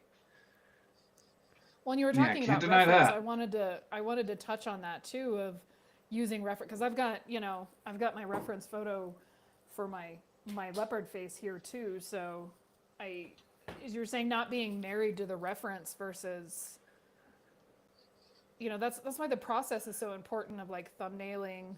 You thumbnail and then you find reference based on those thumbnails, and then you do like a mood board for the piece, so you're using multiple references. You're not just shooting one or two references and then just working off those one or two references. You want to bring in, a lot of times I'll do full mood boards for my pieces. I didn't for this one, but for a lot of the big dragon I really need to think in terms of pieces, like like even for my characters, I need to think of my characters as full pieces, because like this guy was like no reference whatsoever, just started going, but I'm sure like the angles could be a little bit more the anatomy could be a little bit more, but I had no really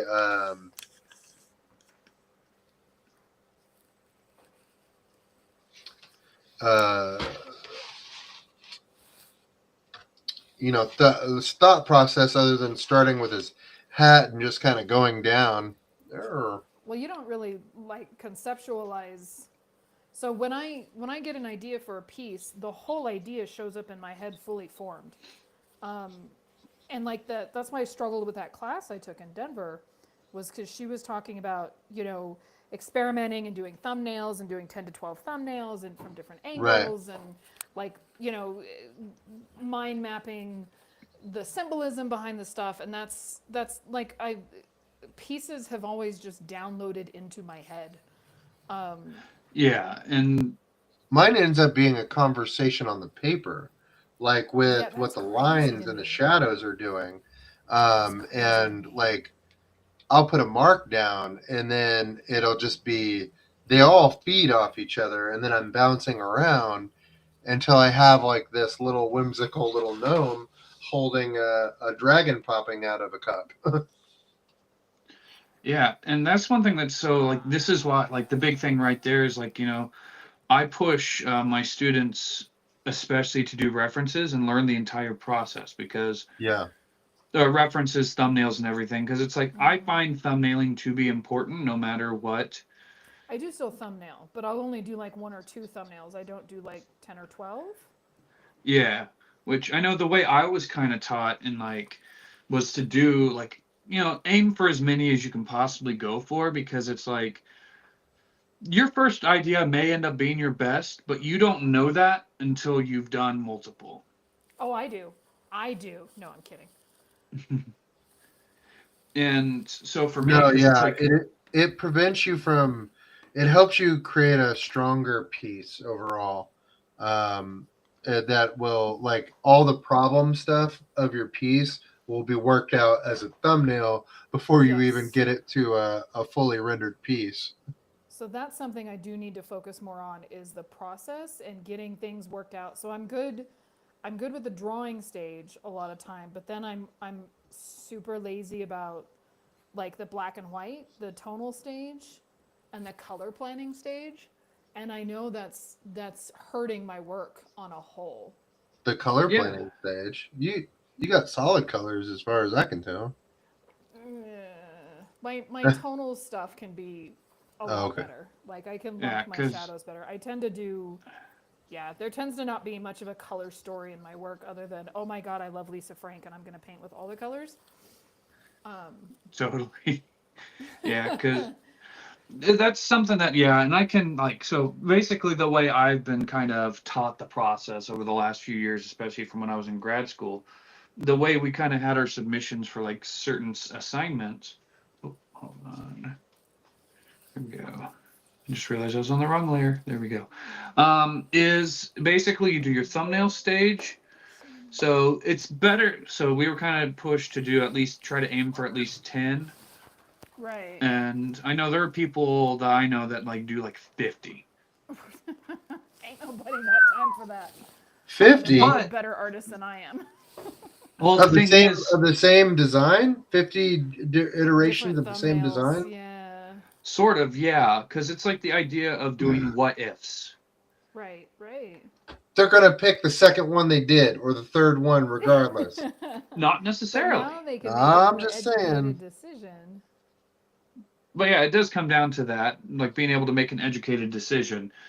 And that's why I kind of push my students to do that sort of thing.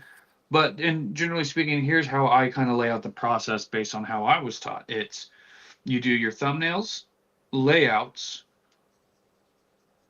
which layouts just means you're refining the composition. Right. Right. Then That you part start I'm figuring pretty out strong on. values and references. Values is where I struggle. Yeah, and that's where it's like important. Like we're talking about like Frazetta is like Oh, under man. His like values. taking a look at getting a good feel for that value balance. Mm-hmm. Come on, there we go. There we go. Sorry, trying to still figure out. I've got a newer laptop, so I'm trying to figure things out with how You're good. things work on this.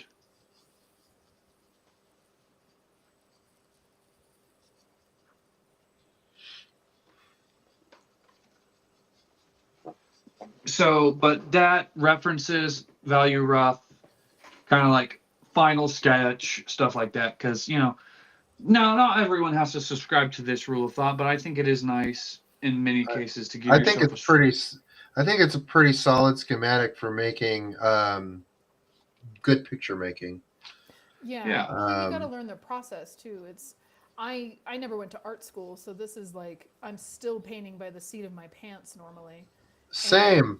Yeah. Well, I went to college, but it's not the same as art school. Right. Well, yeah. I did a whopping 2 months in school before I was like suicidal and dropped out. So I don't know. or I But you don't have train. the- You had artistic mentors though too. I did. Yeah. I had one for sure who taught me drawing on the right side of the brain. Yeah. Yeah. I hate the term self-taught because I don't think of myself as self-taught. I'm self-motivated, but I Yeah. had an awful lot of art That's teachers over the years. you know what? That's still pretty impressive. I mean, that's not kind of the same way I've been for the last 30 30 some years is self-motivated too, even though I did have a little bit of college, but it wasn't, and I did learn some things in college. I just, I think, I think you can, if you don't use the things that you're taught, that you only have, like, if you, they're not repetitive and ingrained and become like second nature muscle memory, you're going to lose a lot of them. So there's a lot of going back, and plus, like, doing your disciplinary skills, I think, are always good as an artist to like help improve the look of Yeah, your and work. that's, I mean, my goal since I was 8 years old was to do art full time. Yeah. Like there has never been anything else in my life that I wanted to do. So understanding that at a young age, that this is what my goal is. You won. I I'm getting there again. I'm having to start from square one on a lot of stuff again, but yeah, but I missed out on a lot of stuff, and I think we touched on this earlier. Is I didn't Yeah. go to college parties. I missed weddings for friends because I had shows. This is I mean, this is the whole reason I chose not to have children, was to pursue art, and I wanted to be available to have a show contact me and go, hey, we have a space, and I could go, great, I'll be there, and not have to worry about finding a babysitter. And I mean, it's hard enough with dogs, being able to pick up and leave. See, and I wish I would have Imagine stayed with home and kids. drawn more, missed out on a few parties, but socializing is a huge part of my mental health. So, Yeah, because I know I myself Happier just had to alone. back out on going to a concert this past week to Yeah. to finish up a deadline for a client. Mhm. And I can tell you, it sucks. That's what, like, I tell my students, if you're going to be an illustrator, you're going to be an artist, you have to love it. Yeah. I kind of More than almost anything did, like, else. I went, not I'm not a parent by any means. I don't plan to be a parent at least in the next couple years. But like I went kind of like stern talking to dad mode with my students on some stuff, and it's like, look, you guys got to understand, this is not an easy field to get into. No No. matter what facet of illustration you do, it's tough, and you've got to be obsessed with it. Like I am, it is. If you're really wanting to do it, it becomes an obsession.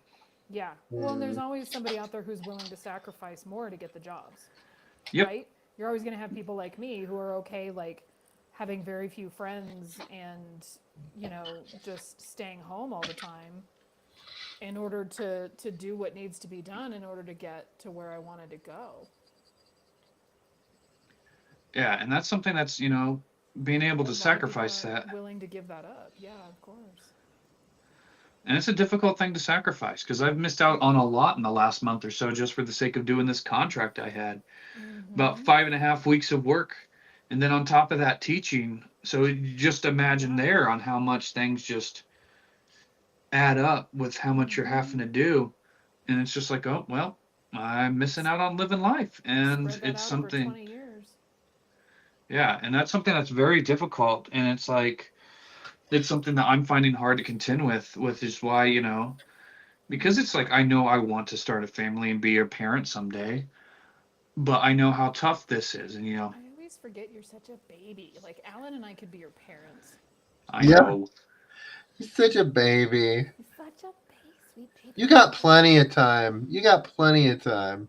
It's strange because I at least twice now I've had a student older than me in class. Yeah. Well, I know the woman that I talked to last week was, so she's cool as hell. Yeah. I don't think age means shit with art. No, it doesn't, because it's like my oldest classmates in my MFA program. My oldest classmates are 60 or older. Yeah. The only Well, place older that now, it- but we're 60. the only place that it really has or the only way that it makes a difference is the experience. Yep. Like Yeah. and you too, and I've put in the amount of experience that most people in their 60s, would have because of giving all that up and staying home and painting and drawing every day and stuff like that. But that's not an age thing so much as I wanted it more than a lot of other people, a lot of my other contemporaries or things like that. So And there's still more to learn. That's the cool thing. There's always more to learn. always. Yeah. Because you take a look at the likes of Larry Elmore right now, because I talk to him occasionally. Not so much occasionally. It's been a while. It's been a while since I last had any Name drop. contact. That's all right. It's all good. It's allowed here. I'll allow it. I'm He's sorry. jealous. Alan's jealous. But Little talking bit, to little Larry, bit. because Fuck I you. previously reached out to him, but like he literally talked about he stopped kind of doing shows and worried about client work. He just paints for the hell of it nowadays. That's awesome. And that's what seeing a lot of the people I look up to now, like really these old guard, a lot of them are doing it just for the fun of it, not necessarily having to do it for a client. And I would love to get to that point to where it's like I can paint what I want and people will buy it. Yeah. And that's what I want to get to at some point. You gotta. You take a look at so many of these artists where it's like getting client work and only focusing on getting client work makes you miserable. Shoot. But a lot of them cut their teeth on client work first. Yeah. And that's there's a certain way, like everybody wants that like cheat code to like bypass that part, but I think there's a certain level of like paying your dues almost, or like getting your like having your name seen enough in the public zeitgeist that people know who you are. I think Jasmine Beckett definitely. Griffith calls it, eating your vegetables, and that's. I mean, even I, again, have the children's stuff that's geared for licensing, but 90% of what I do is my hard art, but I struggle with that a lot, right? Like I'm not very well known, I'm not a big massive seller, I'm not published in circles that. I knew who you were, Carla. What's that? I knew who you were. Yeah, you're in this. I'm trying to figure out where I discovered you at. Like I'm trying to figure out like if you were in like an Imagine Effects or nope, never or something, like maybe DeviantArt. That could be. But even then, like a lot of my older work was never picked up as a daily DA or whatever it was. Yeah, it was probably Instagram. Something. I know you friended me on Facebook, but yeah. Well, I friended a lot. See, I friended a lot of artists, and I've developed online relationships with a lot of different artists, like you guys, like yourselves, and so some of those relationships have, blossomed into friendships and stuff, and that's the thing when you're genuine and you're authentic and you believe in what you're doing, and you're not trying to like just rip people off, and you're like joining people in this journey of creativity and art. It's different. You can build a real network of people that can support you and you support them. It's pretty awesome. Sorry, I got on my soapbox. Nah. Yeah, and that's one thing that's difficult because it's like, you definitely run across, because it's like I want to be friends with pretty much anyone and everyone, because it's like, I reach out to guys all the time and ask, like, who are your influences? I look up to you, but like, who are the people you looked up to? Oh, yeah. Because it's like, the thing is, it's better to take a look, rather than just trying to copy someone you like, take a look at who they looked at, Mm-hmm. Yeah. Well, and you have to prove, like, especially as you step into those more professional circles, you've got to prove that you're willing to do the work. I mean, I get people that reach out to me all the time, and I try to help everybody, but when you get people who are asking the same questions over and over and over again because they don't want to do the work, it becomes Are you calling me out, Carla? No.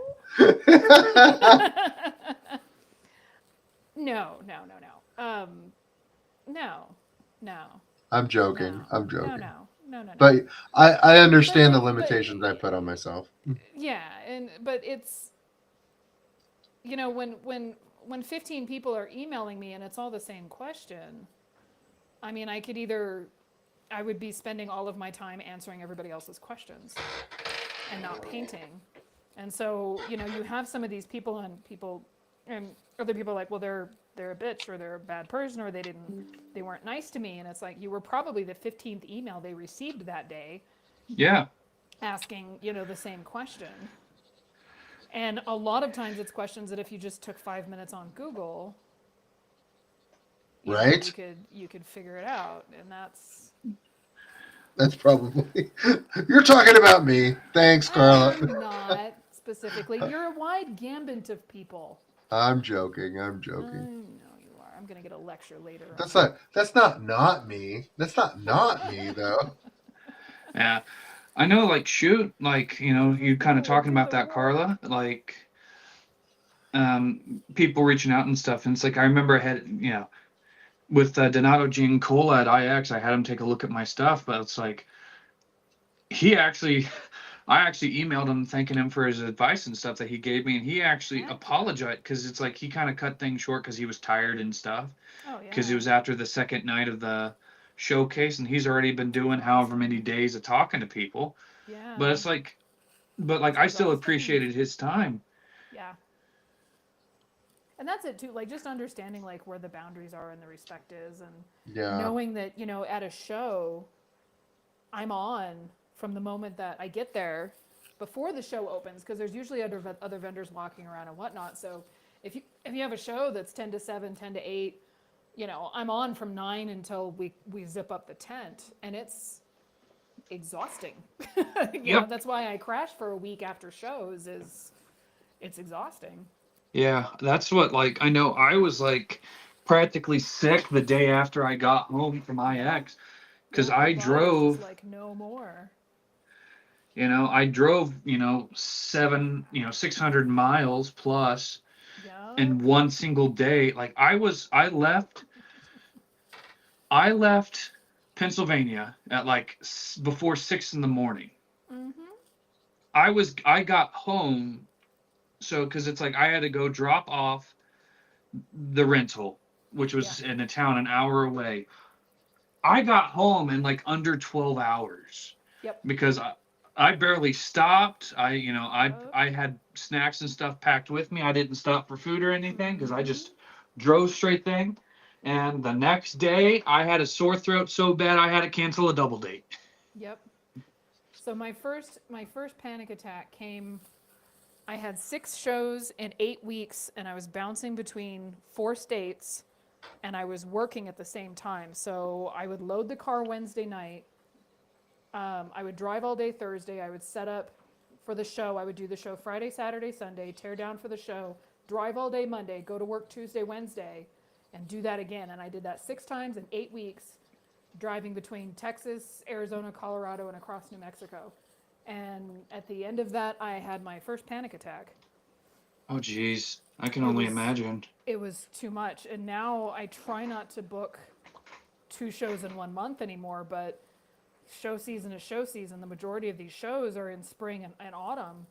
And I don't... I mean, you gotta train like an athlete choice. to do show season.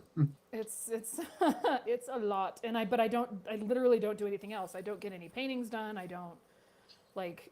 As it is now, I can tell I'm starting to like over push myself because I've been in the gallery, this new gallery setup, and I'm not leaving until 7 o'clock at night the last week. Yeah, but you've like, I don't know, like that piece, you've like totally like gone like you've started kicking ass on that piece though. Like Thank you. Oh yeah.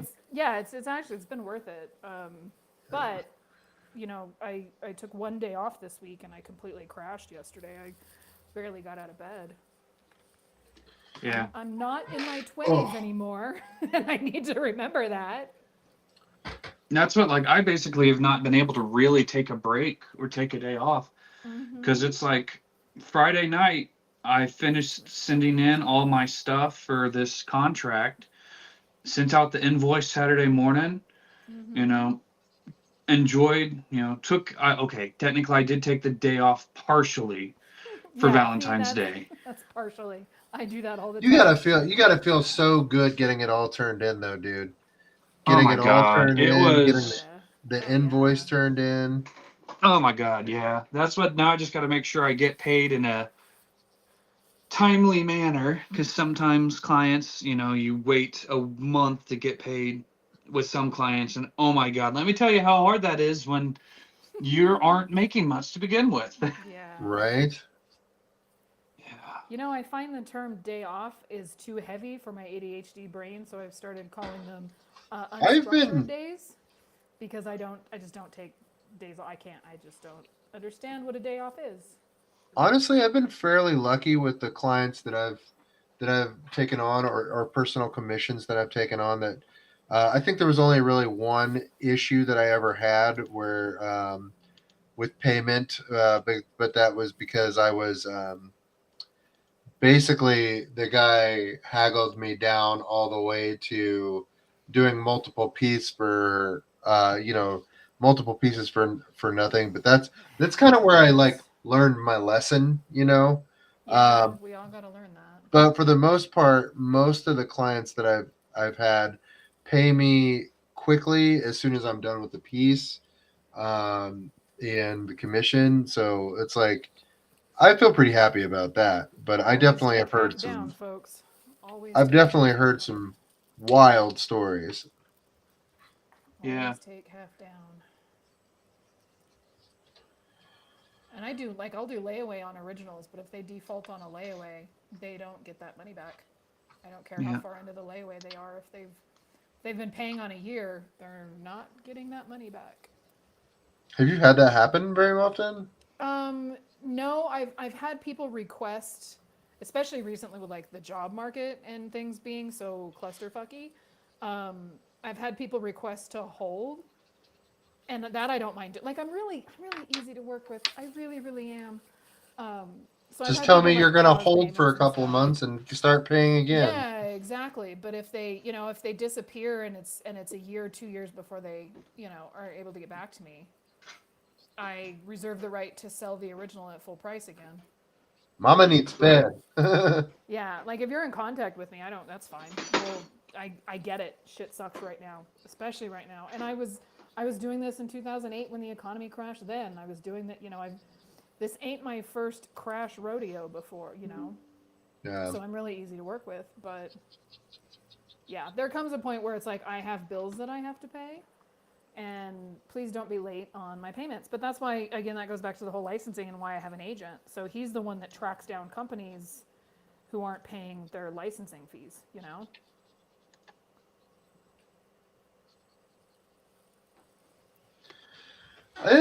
I'm kind of wondering what if there's any pieces in my work that would be decent Hey, Alan, you're out of licensing camera work. frame. Huh? You're out of camera frame. You're only Oh, like sorry. the edge of it is. There you go. Thank you. I'm kind of like I'm like I might want to go through my pieces and be like, is there anything marketable here? Like for Does that mean you want me to go through your pieces and tell you if no, there's anything no, okay. no. I thought you were hinting at me doing that. No, Carla, your time is money, and you just already said you get 1,000 emails a day. No, I know I should I start mean, doing it. if you happen to notice one, it would be nice. But that's just if you like. there needs to be some quid pro quo here, my friend. We need to start working on some stuff. Yeah, totally. I need to take my worth out of something. I could do some design pieces for your game stuff. You could use my little mug mimic guy. Do some sticker. We're Oh, gonna yeah. merge some of our businesses here. Yeah. Yeah. I just a heads up, I do kind of need to hop off just because I need to be in bed Yeah. within the next hour Oh, because yeah, I you're have good. to. I think I'm 'Cause gonna it's- hop off too and watch a little Smallville We can even call this the. stream. Oh It's not a yeah. Oh my I'm doing God, a yeah. Throw doing a on that Remy Smallville rewatch. Zero. All right, I got a good amount done on this bad boy. I'm gonna pull All out. right. Whoops. Thanks everybody for listening to us. I don't know how many people are out here listening, but thank you for hopping on with us and doodling. You all have a good